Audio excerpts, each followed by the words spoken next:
News alert India. लेकिन आज जब एक तरफ केंद्र और प्रदेश सरकार पूरी ईमानदारी और प्रतिबद्धता के साथ किसानों के हितों के लिए कार्य कर रही है, तब कुछ निहित स्वार्थी तत्व किसान बंधुओं के कंधों पर बंदूक रख करके वह अनावश्यक किसान भाइयों को गुमराह करके अव्यवस्था और अराजकता का वातावरण देश के अंदर पैदा करना चाहते हैं।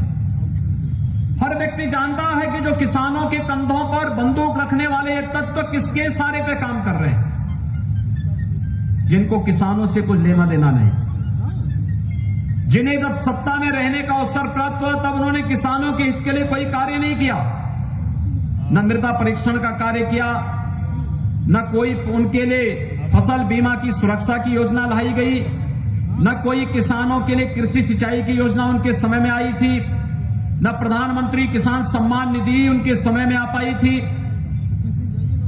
न किसानों के कर्ज ही माफ हो पाए थे, न एफपीओज की बात उन्होंने की, हर खेत को पानी देने की बात भी कभी नहीं की। लेकिन उस सब के बावजूद वे चंद लोगों के इशारे पर किसान भाइयों के हितों के लिए चलाई जाने इन योजनाओं में कैसे बाधा पैदा की जाए, आज इसके लिए उन्होंने दुष्प्रचार का सहारा लेना प्रारंभ किया है। और ये दुष्प्रचार किस कदर तक, कितना झूठ बोलते हैं लोग कि किसान की जमीन हड़प ली जाएगी। कैसे कोई किसान की जमीन को हड़प लेगा? प्रधानमंत्री जी ने बार बार कहा कि कृषि कानून, कॉन्ट्रैक्ट फार्मिंग का जो कानून है यह एक विकल्प है, ये बाध्यता नहीं। विकल्प इस बात को लेकर के किसान को अगर फसल की गारंटी की सुविधा फसल पैदा होने के पहले मिल जाती है और उसको एमएसपी से ज्यादा लाभ, मार्केट से ज्यादा लाभ अगर कोई देता है, तो किसान को अपनी उपज को देश के अंदर कहीं भी बेचने की पूरी स्वतंत्रता मिलनी चाहिए और मुनाफा कमाने का अधिकार किसान को होना ही चाहिए, किसान को मुनाफा मिलना ही चाहिए। लेकिन ये लोग किसान को मुनाफा नहीं कमाने देना चाहते।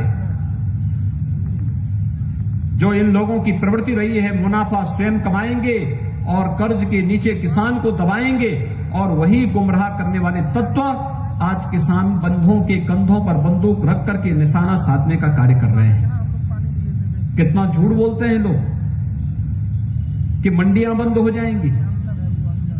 मंडियां बंद नहीं होंगी, बल्कि मंडियां एक स्वस्थ प्रतिस्पर्धा के लिए खड़ी हो रही हैं। ये कार्यक्रम इसलिए आगे बढ़ाए गए हैं, लेकिन गुमराह करने वाले तत्व लगातार गलतफहमी पैदा करने का कार्य कर रहे हैं। ये वही लोग हैं जिन्होंने भाइयों बहनों सत्ता के साथ मिलकर के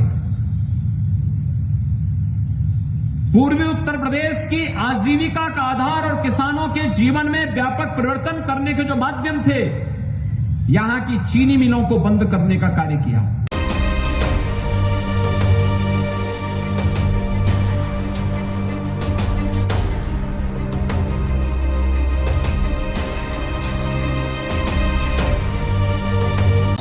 सच को वायरल करने की मुहिम का हिस्सा बने। बड़ी और ताज़ा खबरों के लिए हमारे चैनल को सब्सक्राइब कर बेल आइकन जरूर क्लिक करें। अपने विचार कमेंट बॉक्स में दें। अगर आपको खबर पसंद आती है तो अधिक से अधिक शेयर करें।